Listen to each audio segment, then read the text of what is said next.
ആദ്യമായിട്ടൊരു പാനിപ്പൂരി ഉണ്ടാക്കിയ കഥയാണ് ഇന്ന് പറയാൻ പോകുന്നത്. അപ്പോൾ നമ്മൾ ലോങ് വീഡിയോസൊക്കെ ഇട്ടോ ഒരുപാട് ദിവസമായിട്ടോ. അപ്പോൾ എന്നാൽ പിടിച്ചോ ഈ ഒരു വീഡിയോ.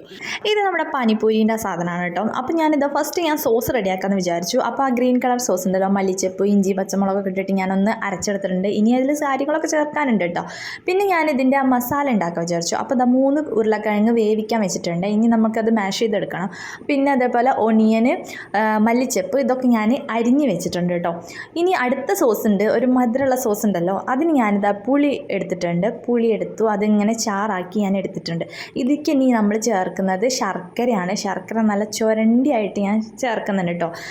അപ്പോൾ ഒരു കാര്യം പറയട്ടെ, നമ്മുടെ ചാനൽ സബ്സ്ക്രൈബ് ചെയ്യാത്തവരൊക്കെ ഉണ്ടെങ്കിൽ ഒന്ന് സബ്സ്ക്രൈബ് ചെയ്ത് സപ്പോർട്ട് ചെയ്യാം കേട്ടോ. അപ്പോൾ നമുക്ക് ഇതൊക്കെ ഞാൻ ചുരണ്ടി എടുത്തിട്ടുണ്ട്. ഇനി അതിലേക്ക് ഞാൻ ഇട്ട് കൊടുക്കാൻ പോകുന്നത്, നമുക്ക് കുറച്ച് ഉപ്പ് ഇട്ട് കൊടുക്കണം. ഉപ്പ് നിങ്ങളുടെ ആവശ്യത്തിന്, നമുക്ക് കാരണം മധുരമുള്ളതല്ല, അപ്പോൾ അതിൻ്റെ ഒരു ടേസ്റ്റ് ബാലൻസ് ചെയ്യാൻ വേണ്ടിയിട്ടാണ്. അപ്പോൾ ഉപ്പിട്ട് കൊടുത്തിട്ടുണ്ട്. പിന്നെ കുറച്ച് മുളക് പൊടി ഇട്ട് കൊടുത്തിട്ടുണ്ട് കേട്ടോ. അപ്പോൾ ഈ ഒരു സോസിൽ ഇത്രയും ഞാൻ ഇട്ടിട്ടുള്ളൂ. ഇനി ഇത് നന്നായിട്ടൊന്ന് ഇളക്കി വെക്കുക. അപ്പോൾ നമുക്കിതൊക്കെ ഒന്നുകൊണ്ട് മാറ്റി വെക്കാം കേട്ടോ. ഇനി നമുക്ക് ഗ്രീൻ കളർ സോസിൽ കുറച്ചും കൂടെ കാര്യങ്ങൾ ആഡ് ചെയ്യാനുണ്ട്. അപ്പോൾ അതിലേക്ക് ഞാനിതാ ഒരു നാരങ്ങയുടെ പകുതിയോളം ചേർക്കുന്നുണ്ട്, അതിൻ്റെ നാരങ്ങയുടെ നീര് കേട്ടോ. പിന്നെ അതിലേക്ക് ഇനിയിപ്പോൾ ഉപ്പിടണം, അങ്ങനെ കുറച്ച് കാര്യങ്ങളൊക്കെ ചേർക്കുന്നുണ്ട്. പിന്നെ കുറച്ച് മുളക് പൊടി ഇട്ട് കൊടുക്കണം കേട്ടോ, കൂടി പോവണ്ട.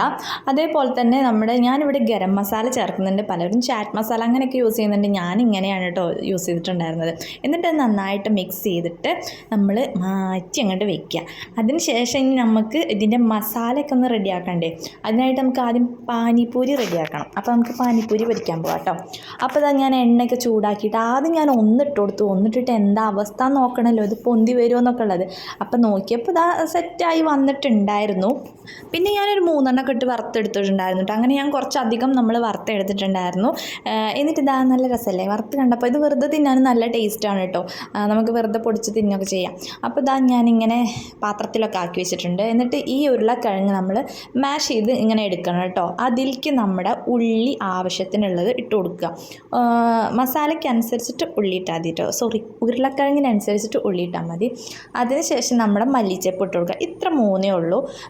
പിന്നെ അതിലേക്ക് ഉപ്പ് ഇടണം. പിന്നെ ഞാൻ മുളക് പൊടി ഇട്ടിട്ടുണ്ടായിരുന്നു, പക്ഷെ അത് ഇതിൽ റെക്കോർഡ് ചെയ്യാൻ മറന്നുപോയിട്ടാ. എന്നിട്ട് ഇത് നന്നായിട്ടൊന്ന് മിക്സ് ചെയ്തെടുക്കണേ. അപ്പോൾ ഈ മസാല ഇത്രയേ ഉള്ളൂ കേട്ടോ, പരിപാടി ഇത്രേ ഉള്ളൂ. ഇനി അതിന് ശേഷം എന്താ, നമ്മുടെ പാനിപ്പൂരി എടുത്തിട്ട് ആ സംഭവം ഉണ്ടല്ലോ, അതിൽ നമ്മളിങ്ങനെ ഹോൾ ഉണ്ടാക്കി കൊടുക്കുക. എന്നിട്ട് ഈ ഒരു മസാല അതിലേക്ക് ഫില്ല് ചെയ്യുക. എന്നിട്ട് ആ സോസിൽ മുക്കിയായിട്ട് കഴിക്കുക. 2 സോസിൽ. ഇത്രേ പണിയുള്ളൂ. അടിപൊളി ടേസ്റ്റ് ആയിരുന്നു കേട്ടോ. എനിക്ക് ഭയങ്കര ഇഷ്ടപ്പെട്ടു. ഞാൻ ഉണ്ടാക്കിയോണ്ട് പറയല്ല, എനിക്കിഷ്ടപ്പെട്ടു പേഴ്സണലി. അപ്പോൾ ഇതാ ഇങ്ങനെയാണ്, ഇത്രയും സംഭവമുള്ളൂ കേട്ടോ. അപ്പോൾ ഇനി നമുക്ക് ഇതിൻ്റെ സോസൊക്കെ അങ്ങോട്ട് ഒഴിച്ചു കൊടുക്കുക. ഇത് മുക്കി കഴിക്കാനാണോ അങ്ങനെയാണെന്ന് എനിക്ക് ഓർമ്മയില്ല. ഞാൻ ഒരൊറ്റ വട്ടം ഞാൻ പുറത്തുനിന്ന് കഴിച്ചിട്ടുള്ളൂ കേട്ടോ. അപ്പോൾ ഇതാ ഞാൻ അതിലേക്ക് ഒഴിച്ചു കൊടുക്കുക ചെയ്തത്. എന്നിട്ട് ഞാൻ കഴിച്ചു. സത്യം പറയാച്ചാൽ എനിക്ക് ഭയങ്കര ഇഷ്ടപ്പെട്ടു ഗൈസ്. അപ്പോൾ എല്ലാവരും ഒന്ന് ട്രൈ ചെയ്ത് നോക്കൂ. അപ്പോൾ വീഡിയോ ഇഷ്ടപ്പെട്ട ലൈക്ക് ചെയ്യണേ. ടാറ്റാ.